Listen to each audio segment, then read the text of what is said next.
guys, ito tayo ng ating dynamics. Dito tayo guys. Ito sinutin muna natin yung ating pork. Kailangan lutuin natin yung ating mga karne ngayon guys. Kasi meron tayong makalat na sick. So, kailangan daw lutuin lahat ng karne bago pa maluto. So, lutuin natin ito guys. Ayun siya, lumambot.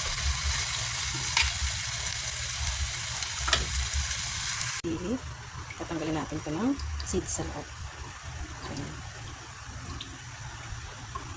Ang ating sili, ang ating papalaman, and then ang ating cheese. Bigyan natin ng cheese guys, and then ang ating wrapper.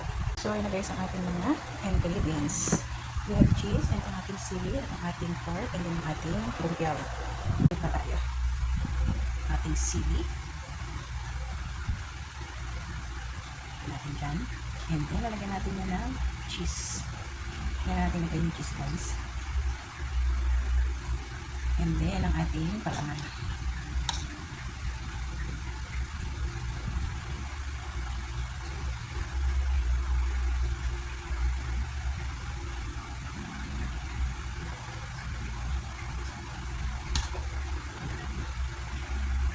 Siksikin natin mabuti para masarap.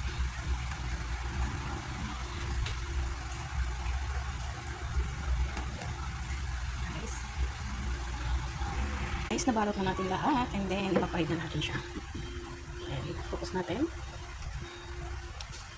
Ito na tayo dyan oil. And then syempre ang ating dynamite.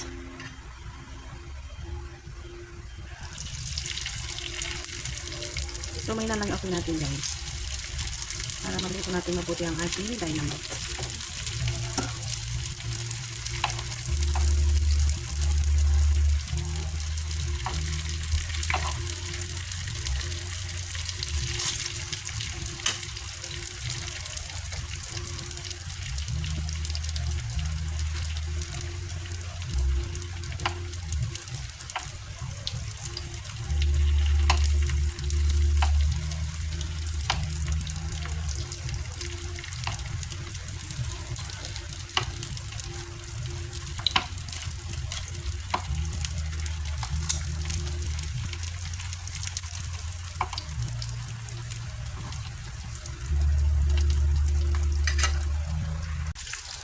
Ayan guys, ang ating pinito dito.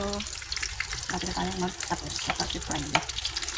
May nalala ako natin din guys para sure pa rin natin na maluto yung ating chili.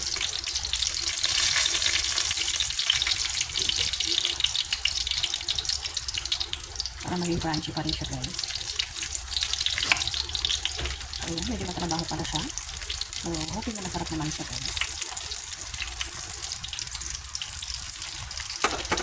Ayan, yung pinapfried natin, yung pa yung ipapried natin na kailangan natin naluto. So, gagawa lang tayo ng sauce guys ng ating sausawan. Sausawan, and then may ketchup, and then lagyan natin ng mayonnaise.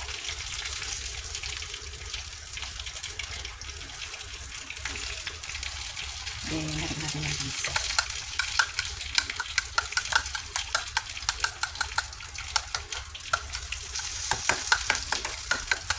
Meron tayo isang masarap na sausawan. So na guys, tapos na tayo. Lagyan natin ito.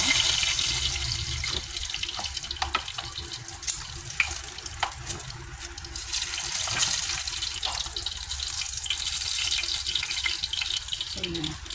Yan ang ating naluto na.